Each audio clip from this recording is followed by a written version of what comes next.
On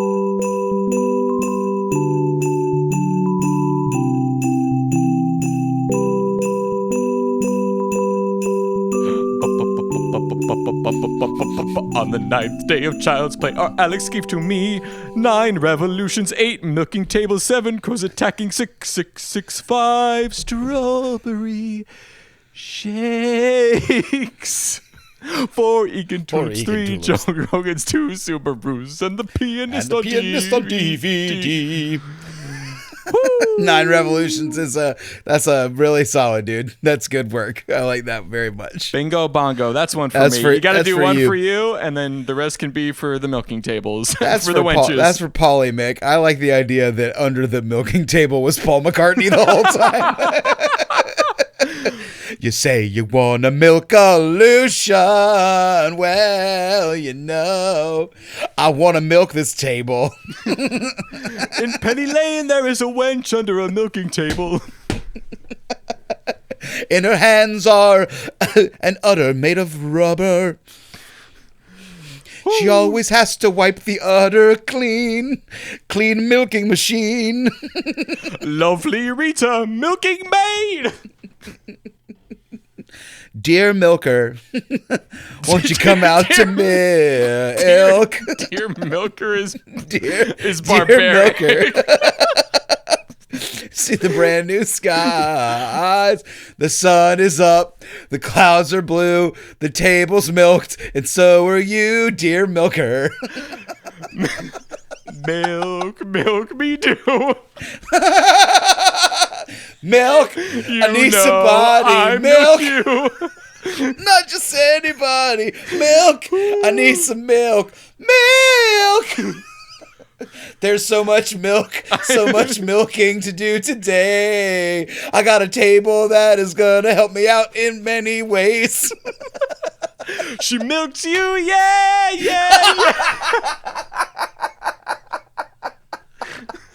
I wanna milk you, man.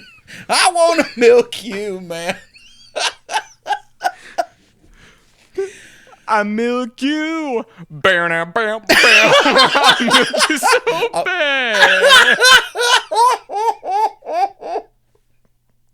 Oh, she's so milky.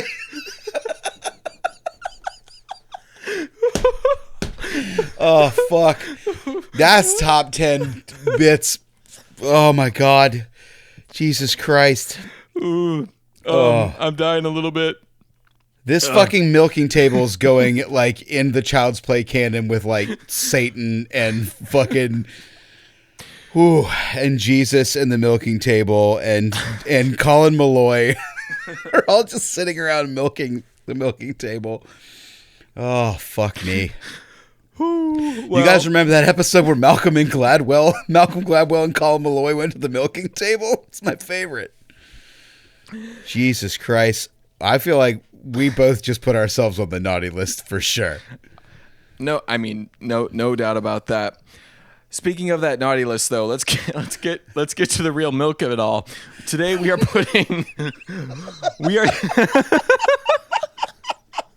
all right. We are taking somebody. We are making a case to take somebody off the nice list and put them onto the naughty list. And I'm really curious to hear yours, who you've got first, because as you've said, you let things go. If something's not for you, you just let it go.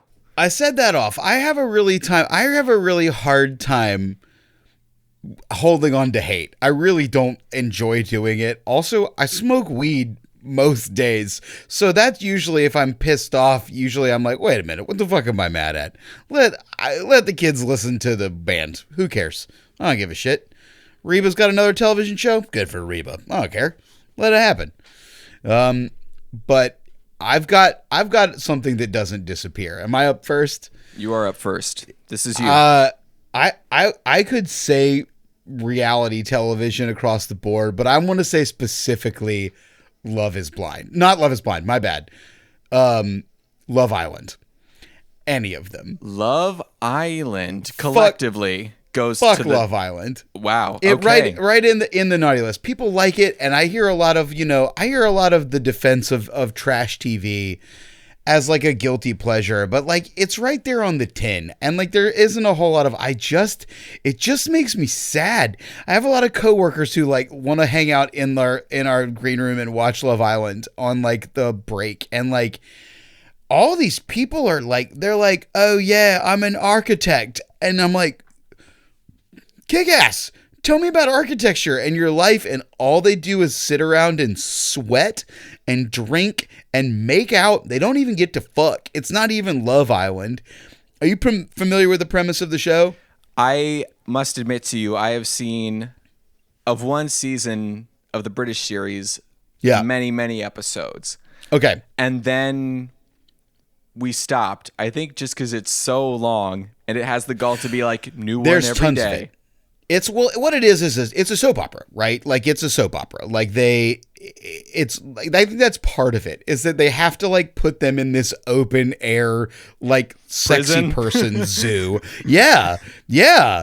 It's a hot bitch zoo, and they just like have to have the sun beating down on them so that like the camera people don't have to chase them around. If they were truly active, the show would be really hard to film. But when it's just people that are like, I'm so tired, I can't move. I was making out with Miranda all day, and now I'm so tired. Miranda's cool because she's a vegan. That's her defining factor, vegan.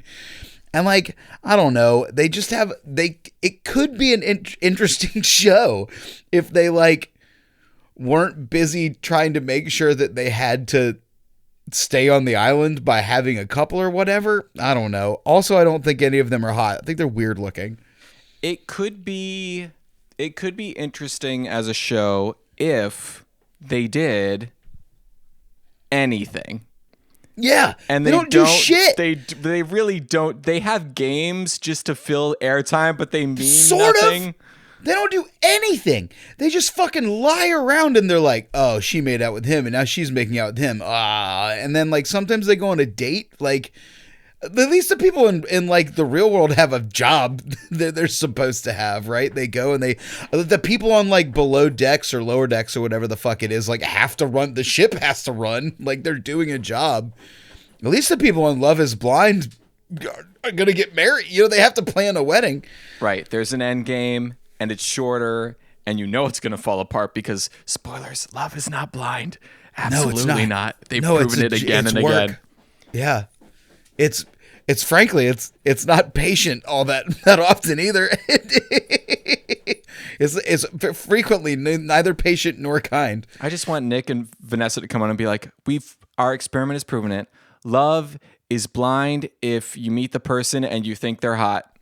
I can't. Yeah, Nick Lachey, the first ever person to try and turn his relationship into TV money, and how'd that go for him? Womp womp. Yeah.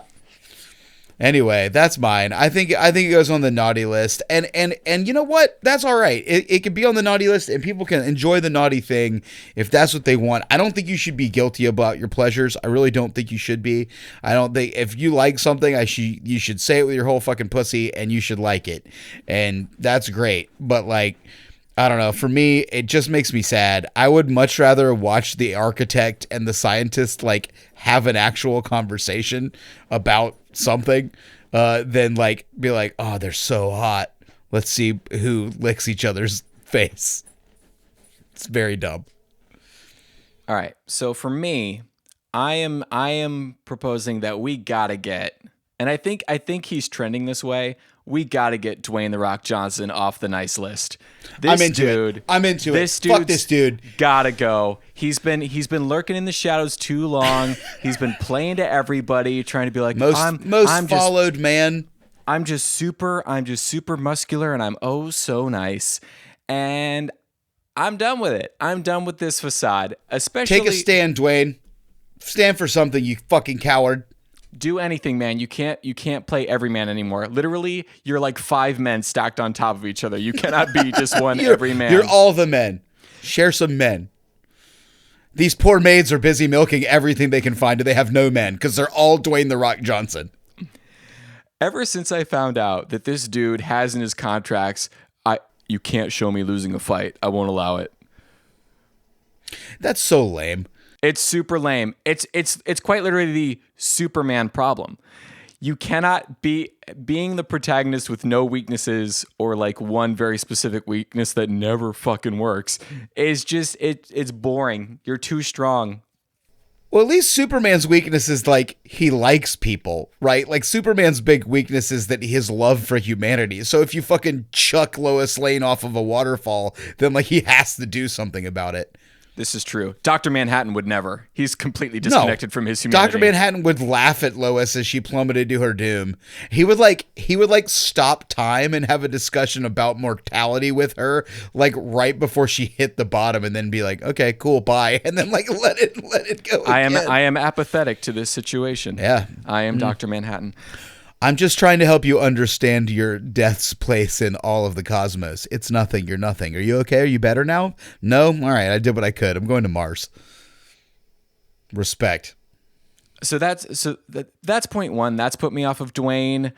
Point number two, the arrogance of being like, Black Adam is the most important character in the DC cinematic universe, actually. He's just insane. He's just absolutely bonkers. My one is the best one. Man, you can't be the best at everything. That's not, he is like the anti-Momoa, right? Like, I can't help but love Jason Momoa because he just seems to really not take himself that seriously. And I feel the exact opposite about Dwayne. I'm like, come on, dude. Come on. At least. That's exactly it. He feels like the most curated, I'm just a big, muscular, lovable guy. Yep. And he's overexposed at this point. This is also why he's got to go on the naughty list. He is way overexposed just being Dwayne in a bunch of family-friendly movies. I've had enough. I've had enough of Dwayne. I'm into it. I support this. This is the other thing is like if Dwayne The Rock Johnson was scrubbed, and not even for me because he's not going to get canceled because he's squeaky. He's too careful with everything, right? It was kind of nice that it turns out Mulaney was all coked up and being insane the whole time. It's like, yeah, that tracks. And like, there's no way that he's like not gonna like. There's not gonna be a like personality shift. We're never going to get a different one. There will be no heel turn from him, and there will be no goofball turn, right? Like Cena is sort of like allows himself to be an asswipe, right?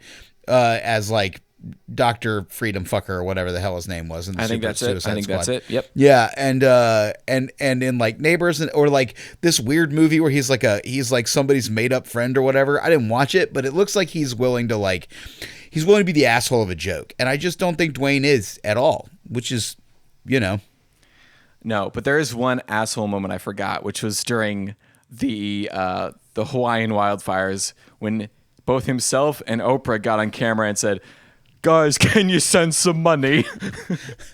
It's us, Oprah and Dwayne The Rock Johnson. Can you send some money for Hawaii, please?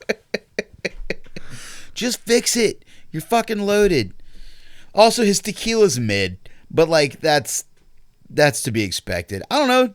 A fucking Clooney managed to crank out a pretty solid nectar. Anyway, not that hard. You heard it. You heard it here. Taramina, mid.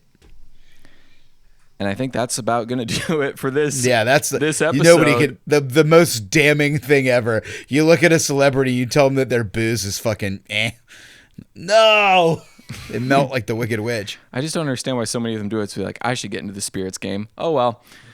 Why wouldn't you? If what you're selling is yourself, you just fucking hold you buy a thing and then you hold it and go like, buy this, it's me. And like, I don't know. Cranston tried to do it. Ironically, who's done it really well is Clooney and fucking Reynolds. Anyway. In the meantime, keep staying milking. naughty. All right, goodbye. I'm feeling pretty good now. I had a weird long night, and I'm having a very good time being funny with you. And the fucking Beatles, I so genuinely laughed my ass off at every single one of those. It's so fucking good. This milking table, we've really gotten a lot of mileage out of. So have you figured out what it is yet? Huh? Do you know what it actually is yet? No. Oh. Do you want to know? I figure it's like a thing that you like sit on to has something to do with milking your child, like feeding your child. No, dude, it's a sex thing. Oh, okay. Never mind that. Oh, do you like put your udders it's a glory through it and hole, get but milked? it's a glory hole. Oh, but it's just a glory hole for lazy people.